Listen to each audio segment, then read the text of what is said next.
Libur sekolah seharusnya menjadi momen penting bagi anak-anak untuk mengisi waktu dengan aktivitas bermanfaat, bukan justru terjebak dalam penggunaan gadget berlebihan. Kasus adiksi atau kecanduan gawai kalangan anak-anak cukup memprihatinkan. Tidak hanya mempengaruhi perilaku anak, dalam kasus ekstrim, seorang anak bahkan terlibat dalam judi online dan mengalami halusinasi hingga harus dirujuk untuk penanganan lebih serius. Berikut laporan khas redaksi.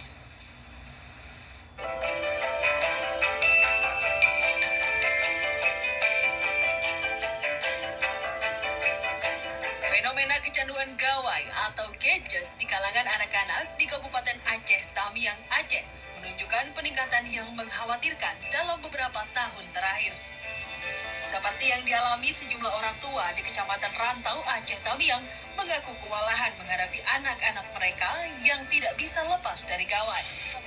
Salah satunya adalah Cut Hasanah yang membawa anaknya untuk berkonsultasi di Rumah Sakit IHC Rantau.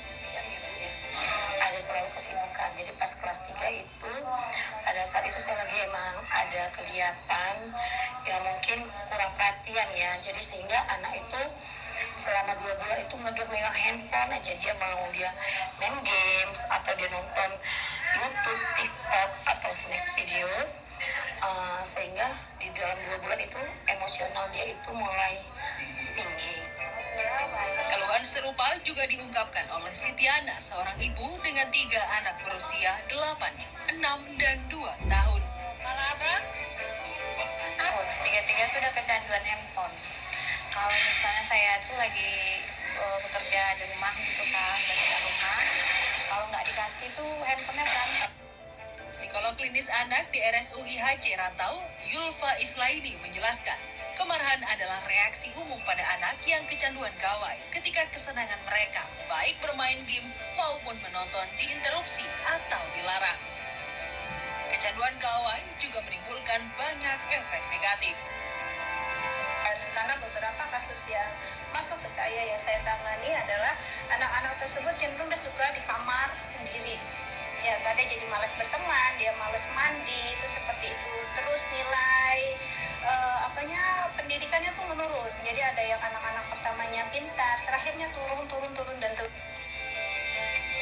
Yulfa juga menambahkan, dalam kasus ekstrem yang pernah ditanganinya, seorang anak bahkan terlibat dalam judi online dan mengalami halusinasi hingga harus dirujuk untuk penanganan lebih serius.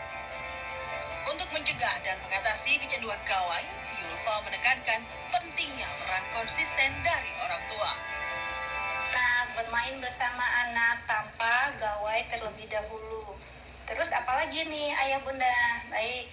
Kemudian untuk langkah selanjutnya adalah ciptakan lingkungan atau berikan tempat di rumah tersebut tanpa gawai. Misalnya waktu makan. Ya kan, waktu makan semua anggota keluarga sama-sama tidak menggunakan handphone. Kemudian ketika waktu mau tidur, handphone dikumpulkan semuanya. Jadi itu juga membatasi anak untuk tidak kecanduan, karena biasanya handphone yang dipegang anak sampai ke kamar, anak-anak tetap pada main scroll dan handphone juga seperti.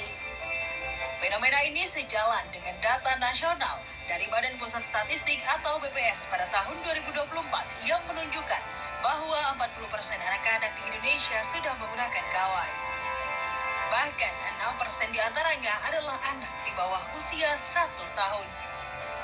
Hingga kini penggunaan gawai di kalangan anak-anak usia dini di Aceh Tamiang terus meningkat, hingga menimbulkan kekhawatiran akan munculnya generasi yang pemarah, pemalas, dan rentan terhadap dampak negatif radiasi gawai.